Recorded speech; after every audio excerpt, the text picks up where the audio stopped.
सस्ता करो, आटे को सस्ता सस्ता करो, घी को सस्ता करो, दीगर अशिया को सस्ता करो, बदअमनी खत्म करो, डकैतियां खत्म करो, बदअमनी खत्म करो, बदअमनी खत्म करो, को सस्ता करो। आटे आज का एहतजाज जो है वो आपको बताता चलूँ कि नवाब शाह सिटीज़न कमेटी और रेडी एसोसिएशन की जानिब से है। जो इस वक्त महंगाई का जो तूफ़ान है वो उमड़ आया है। इस वक्त देखिए कि आटा एक आम इंसान, एक गरीब परवर सिसकती हुई इंसानियत की दस्तरस से बाहर हो चुका है।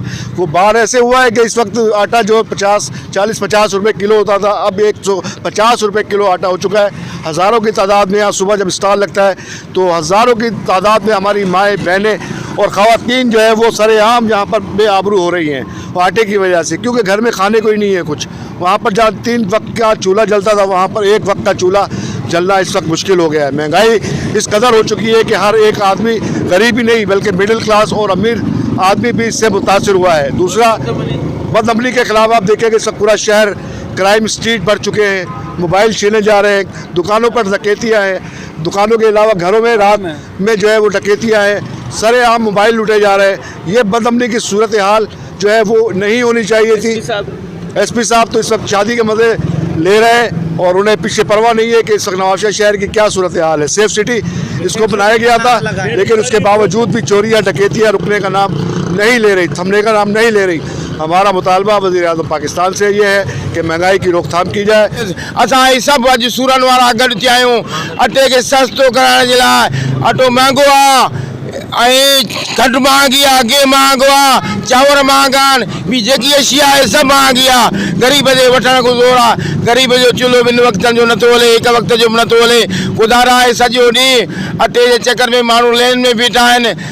ख़बर न आहे उनजे घर कीअं थो हले, कमाइनि कीअं था ऐं लेन में कीअं बीठा आहिनि। अलाह किथां थो हुजे।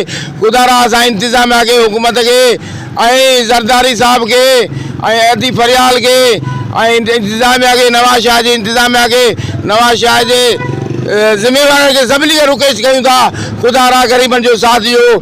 अटो सस्तो करायो, घी सस्तो करायो, खंडु सस्ताई करायो ऐं ॿी एशिया जेकी बि आहे सभु सस्ता, ग़रीबनि जो साथ ॾियो। अचो ग़रीबनि सां रोड ते बीहो, एहतजाज में शरीक थियो। ख़ुदा जा उन जा तत ॿ हुया त हिकु महांगाई ऐं ॿियो स्ट्रीट क्राइम जेको वधी वियो आहे नवाबशाह में स्पेशली। मां गुज़ारिश कयां त इन्हनि ॿिन्ही जेॾी महिल शयुनि खे असीं कढंदासीं त ॿई करप्शन जे वर आहिनि। अटे जो हिन टाइम ते वॾो बहिरान हले पियो, न की नवाबशाह में, पूरे सिंध में, पाकिस्तान में किथे बि न बल्कि पूरे सिंध में हले थो। मुंहिंजो थोरो थोरो तालुक़ु रहियो आहे। मां तव्हांखे ॿुधाईंदो हलां, अञा त हीउ जेको गुज़िरियल जेको नेक्स्ट ईयर ईंदो उन में त जेका तबाही थियणी आहे, जेकॾहिं हिननि अञा हींअर होश जा नाखून न वरिता, उहो त अञा इन खां वधीक थींदो। अलाए केतिरी सिविल वार लॻी वेंदी। हिन टाइम ते जेको गवर्नमेंट ऑफ सिंध खे प्रोक्योरमेंट करणी हुई वीट जी, उहा 50% बि न कयूं। मुंहिंजो अथॉरिटी सां कंहिंसां इहो डिस्कस पियो थियो त आख़िर इहो छो चयूंसीं असां वटि पैसा ई कोन्हनि के। हाणे पैसा कोन्हनि के, उन जे लाइ तव्हां कणिक अधु बि न ख़रीद कयो त पोइ त ज़ाहिर आहे हू जेके ॿिया आहिनि पंहिंजा जेके ज़ख़ीरा कनि था या जेके ज़ख़ीरा अंदोज़ हूंदा आहिनि, उन्हनि खे त हिकिड़ो मौक़ो मिलंदो, उन्हनि कणिक ख़रीद करे रखे छॾी। पर उन जे बावजूद बि जेका हींअर गोदामनि में कणिक आहे, जेका कोटा हूंदी आहे फ्लोर मिल्स जे लाइ, आटा चिकी जे लाइ, उन ते ई जेकॾहिं अहिड़े दौर में बि 1500 रुपया बोरी करप्शन जे वर चढ़े ऐं वरी जॾहिं हू 1500 रुपया बोरी जा ॾींदा, ज़ाहिर आहे हू 1500 पंहिंजा बि रखंदा, त पोइ अटो काॾो सस्तो थींदो भाउ। इन जे करे मुंहिंजी इन पूरी इंतिज़ामिया खे, पाकिस्तान जे पूरा जेके बि स्टेट्स आहिनि सिंध जा, उन्हनि सभिनी खे हथ अदब जा ॿधी गुज़ारिश था कयूं त इन्हनि शयुनि मां, इन्हनि मां करप्शन ख़तमु कयो। इहा तव्हांजे हथ में आहे। जेकॾहिं तव्हांजे कंहिं बि ॿी शइ हथ में न आहे त इहा तव्हांजे हथ में आहे। तव्हां जेॾी महिल इदारनि खे मज़बूत कंदा, इदारनि मां करप्शन ख़तमु थींदी। मां तव्हांखे जेकॾहिं चवंदा त आउं तव्हांखे प्रूफ ॾियां हली त केरु केरु थो वठे हली। छो जो असीं जेका बि ॻाल्हि कनि, न की हिकिड़े नवाबशाह जो, पूरे सिंध में जेको ख़ुदि वज़ीर-ए-आज़म आहे उहो बि असांजो दीवान आहे, मुकेश चावला। मां तव्हांखे ॿुधायां ताना बाना किथे था मिलनि वञी। हिन टाइम ते जेके इहे शयूं पियूं थियूं, DC जो या करप्शन पई थी, इन्हनि जा ताना बाना किथे पिया हुआ। लेकिन आज मुझे खुशी, थोड़े ज़रूर हैं हम, लेकिन ये थोड़े हम पूरे शहर की नुमाइंदगी कर रहे हैं। हम उन गरीबों की आवाज़ बनकर यहाँ पर आए हैं जो आटे के लिए लाइनों में लगे हुए हैं, जो चीनी के लिए लाइनों में लगे हुए हैं, जो महंगाई के पिसे हुए हैं और उनके घरों में बच्चे उनके रो रहे हैं। खुदारा हम इंतज़ामिया से अपील करते हैं और शहर में जो बदअमनी की लहर है, ख़ासतौर पर हमारे इलाके हाशिम टाउन, मलक कॉलोनी और लाइन पार्क के इलाके और शहर के इलाके जो इस टाइम पे क्राइम की लपेट में आए हुए हैं और रोज़ाना की बुनियाद पर घरों में चोरियां हो रही है, डाके लग रहे हैं, लेकिन हमारी आवाज़ सुनने वाला कोई नहीं है। इसीलिए हम असलम भाई की नुमाइंदगी में आज हमने एक पुरअमन मुजाहरा किया है ताकि कुछ हमारा एहसास करें शहर के ये करता धरता लोग। एसपी साहब से भी हम गुजारिश करते हैं, डीआईजी साहब से भी गुजारिश करते हैं, डीसी साहब से भी गुजारिश करते हैं कि वो शहर पे रहम खाएं और ये महंगाई जो मुनाफाखोरी के बारे में जो ये लोग परेशान कर रहे हैं उनकी रहनुमाई करें और उनकी दादरसी करें।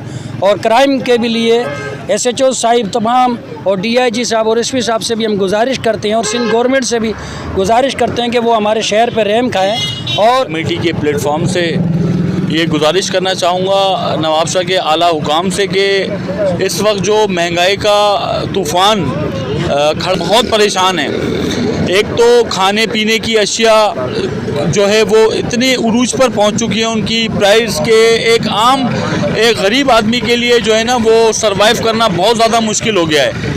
आटा, चीनी, दालें, घी, चावल, आप देखें कि ये रोज़मर्रा की अशियाँ हैं, वो आवाम की पहुंच से दूर होती जा रही हैं, जिसके नतीजे में आवाम भूख से मरना शुरू हो गई है। इतनी ज़्यादा महंगाई हो गई है कि कोई पुरसाने हाल नहीं है। मेरी नवाब शाह के हुकाम बाला से अपील है, मौतबाना गुजारिश है कि इस महंगाई के तूफ़ान को कंट्रोल करें और लोड शेडिंग का जो एक तूफ़ान खड़ा हुआ है इसको भी कम किया जाए ताकि जो रोज़मर्रा की अशियाए ज़रूरियात हैं वो आवाम की दस्तरस में पहुंच सकें।